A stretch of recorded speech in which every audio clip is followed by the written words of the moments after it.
Hey everyone, it's Toxic Moonchild, and today I am playing Cemetery Mary. It's a free little game that I found on Itch.io. Not sure what it's really about. Like I said, it's just a free little game on Itch.io, and so I figured let's get into it. Also, I think it's like more of a text-based novel game, so we'll get started here. Warning, this game contains themes and depictions of the following: stalking, kidnapping, strong language, mild drugs, alcohol and smoking, blood, murder, suicide, flashing images, and potentially loud noises. Discretion is advised. There's your warning if you need so before the video. It's right here. Right here. Alright. I have never been to a funeral that I didn't enjoy. This is until very recently. And I wasn't quite sure how to feel. It was a beautiful service, and one they certainly deserved. If only it had come later in their lifetime. And maybe it could have been prevented. If there wasn't a murderer in my city. That's what everyone's been saying anyways. The Blackwood Butcher. That's what they called them, at least. It was hard not to overhear the rumors people said about them. I heard they strike at night. I heard they only target one person at a time and don't stop until they're dead. I heard it's a ghost, blindly seeking revenge. And I didn't believe any of it. At least, not at first. But my parents did. And because of that, they didn't like me going off to the cemetery alone. Staying until it closed. Walking home by myself in the dark. Even though it was only across the street. These rumors had made them afraid for my safety. Do you really believe they're real? I asked my father. I do, he answered. Are you really worried for me? My mother did not say anything, but that is to be expected. They thought I was a perfect target, but I still didn't believe in it. Still, they were worried about me. So they sent me off to live with my aunt, uncle, and cousin. They didn't live far. At least, not anymore. They moved from their fancy home in gorgeous Holland City to a small little cabin in the woods. I never understood why, but I never really asked about it either. My parents felt it would be safer with them. I didn't want to leave, but every day I stayed only seemed to stress them out more. So I went, to make them feel better. For the first few weeks, everything was fine. I barely left the house, barely went to town anymore. And when I did, I was always with someone, taking all precautions to avoid becoming a victim of the butcher. But I still thought it was only a rumor, even if the number of deaths in our community increased. I never thought that I or someone I knew would be a victim. Then that thing happened. To those two. And for the first time, I was worried. Shortly after that, my own parents disappeared. They weren't in the diner, nor could I contact them. Even the authorities couldn't figure it out. No one had seen them. It was as if they had suddenly vanished. As if they were killed off. I don't like to think about that possibility. Actually, well, there was also that other thing that's happened. Maybe I should have told the authorities about it. Or anyone for that matter. But I was too afraid of what might happen if I did.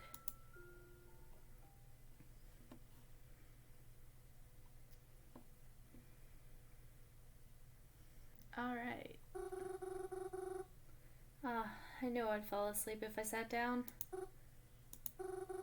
Is it raining outside? It wasn't supposed to rain today. The light's on outside. Is Croven out there? I better go check. I'm assuming this is our cousin, Croven.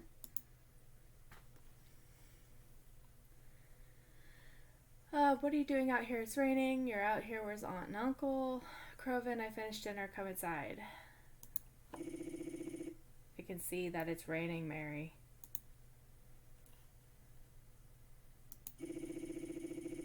Quit it, Mary. How many times do I have to tell you? They went to hell. Alrighty then. It's spaghetti. I used your favorite sauce, too. Grumpy Gus. Okay, I'll be inside in a second. Just let me put this out. So, like, did his parents go missing too, or what? Oh, the food is cold. You ungrateful bastard. I know, I fell asleep after I made it, so it's never been a problem for you before. I made too much. Are you upset with me for what I said earlier? Let's go with this one. I just wanted to take a seat in the living room, but it's fine. I'm not complaining. Other than that, we didn't say much and dinner was quiet. I cleaned up most of it, but Croven helped a little. After that, he went to go sit in the living room. Once I finished cleaning the kitchen up, I joined him, like usual. Normally after dinner, when Croven and I sit here together, we do something fun. We play a game on our phones together, or we get out a board game, or we play cards, talk about our days if something exciting happened. But that's when Auntie and Uncle were still. Croven's been in a pretty bad mood since.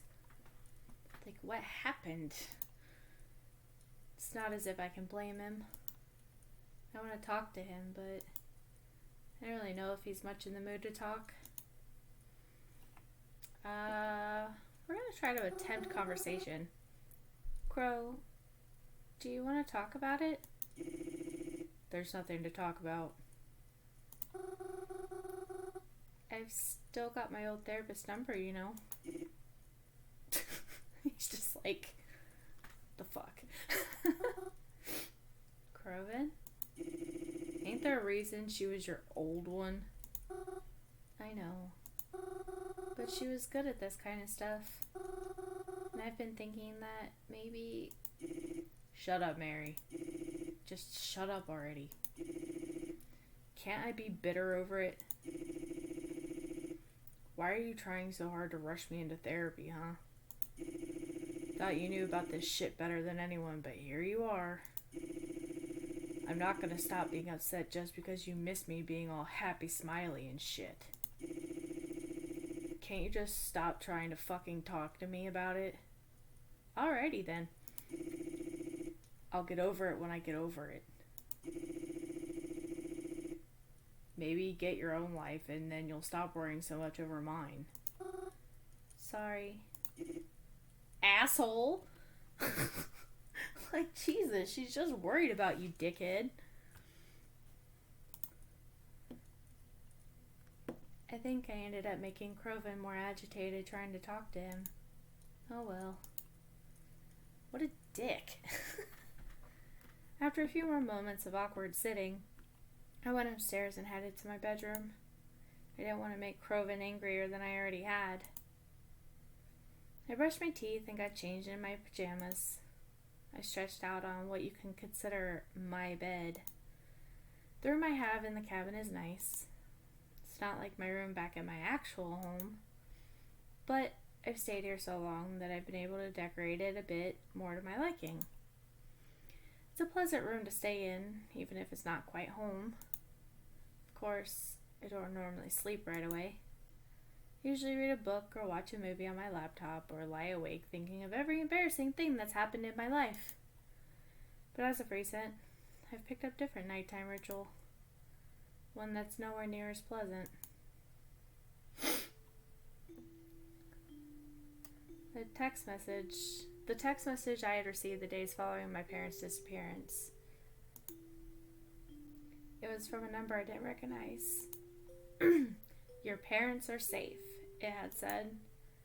I know I should have done something smart. I should have told somebody. But instead, I texted the number back, and they responded to me.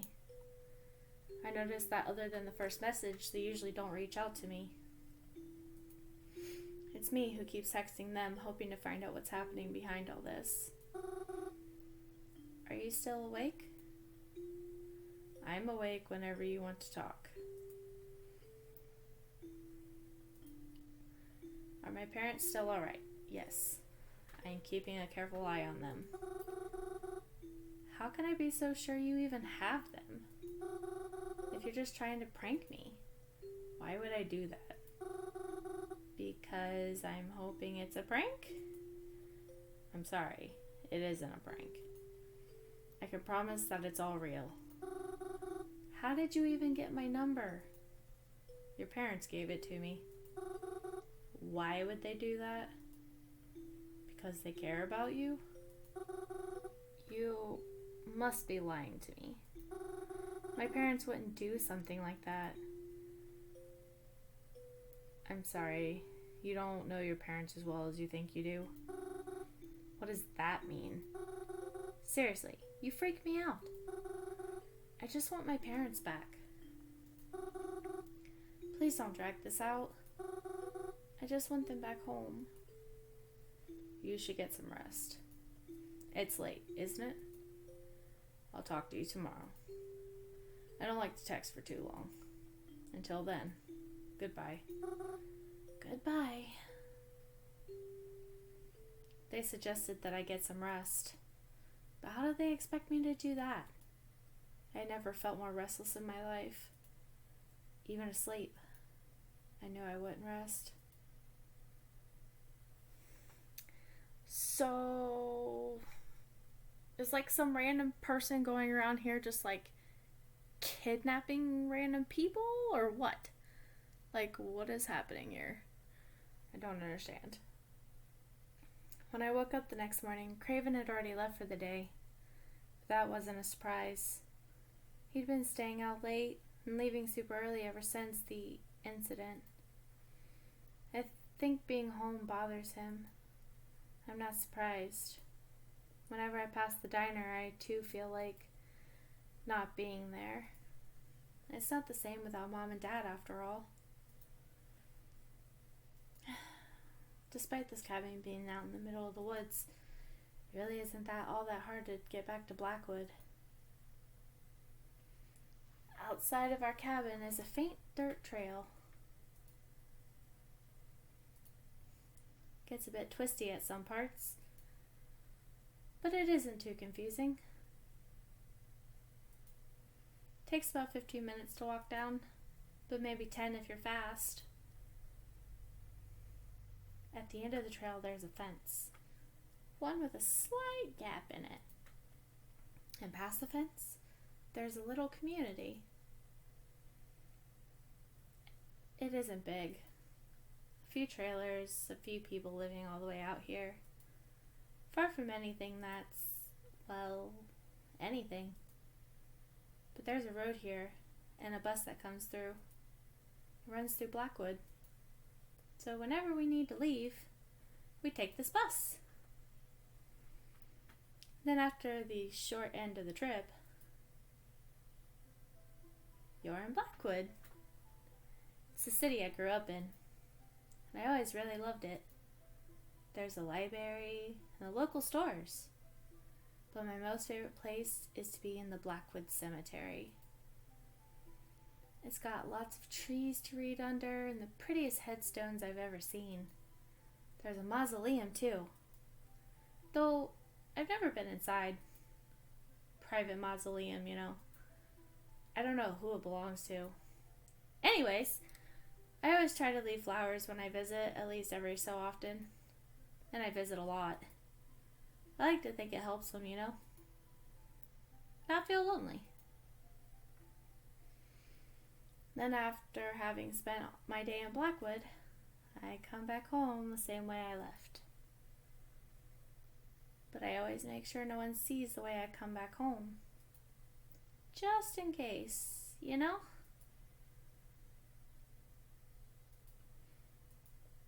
Despite the recent events, I too leave the cabin more than I ever now. Corvin is rarely home, and I don't like being here alone. I know I'm just being paranoid, but I don't like the thought that maybe the butcher could find me out here all alone. Even if that's the whole reason I'm here in the first place. So I go out a lot now. I feel more comfortable surrounded by lots of people.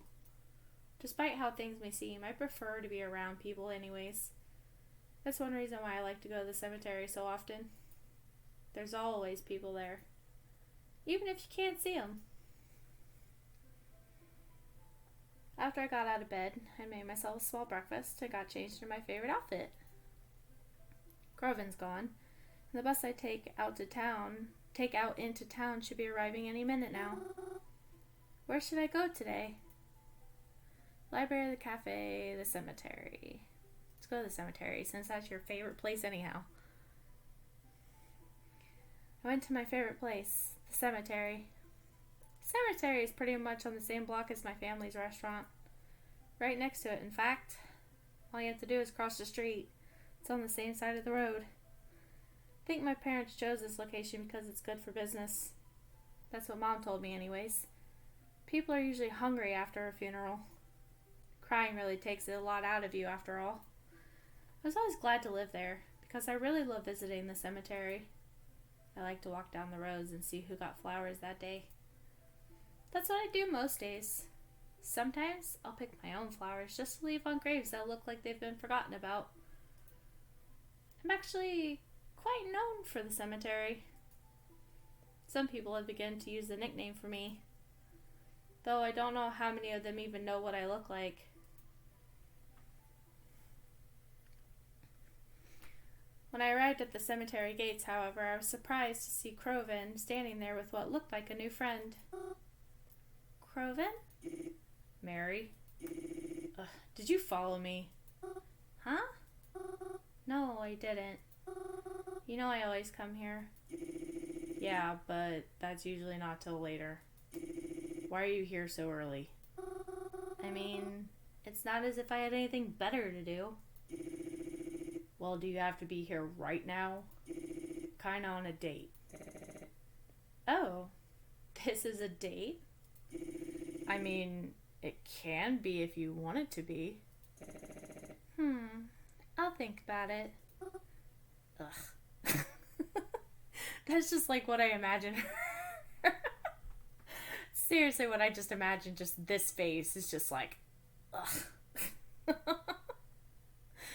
Like, just after that whole exchange, like, all she does is just sit there and stare at him and just be like, ugh, I hate you.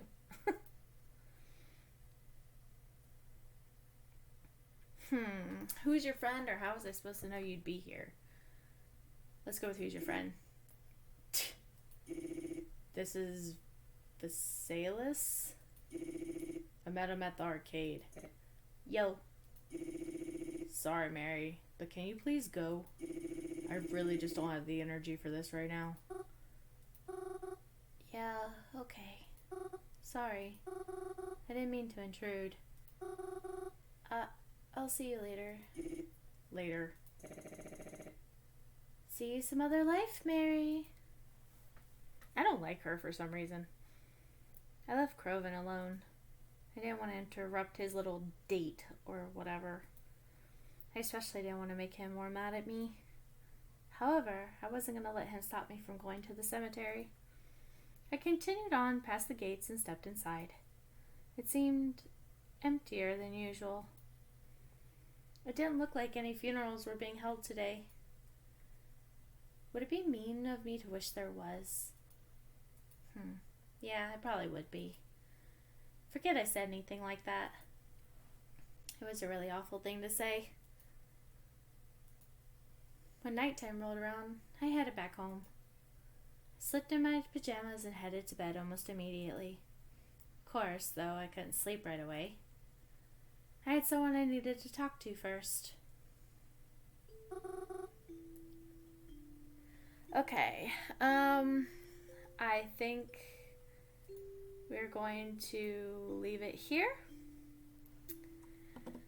And next time we will continue to see what our mystery number has to say. And hopefully we'll find out why Craven has a stick up his butt. Or Croven, sorry. I don't know where Craven from. Croven. I hope I've been saying that right this whole time. But we'll get into the next one. And hopefully you guys enjoy this series. So far, I think it's interesting. It's a neat little visual novel. I love the artwork of it. I love the style of it. So far, the story's interesting. I want to know what the heck's going on, why everybody's disappearing, and then why her cousin's a dickhead. But, you know, that's just me. So, if you guys enjoyed this, please leave a thumbs up and hit that like button. If you're not subscribed, please go ahead and do so. And make sure you hit that notification bell so that way you get notified when all new videos get put up. If you're new to the family, welcome, and I hope you enjoy your stay with us. If you're returning, thank you for the continued love and support. You guys mean everything to me, and I will see you guys in the next video. Cheers.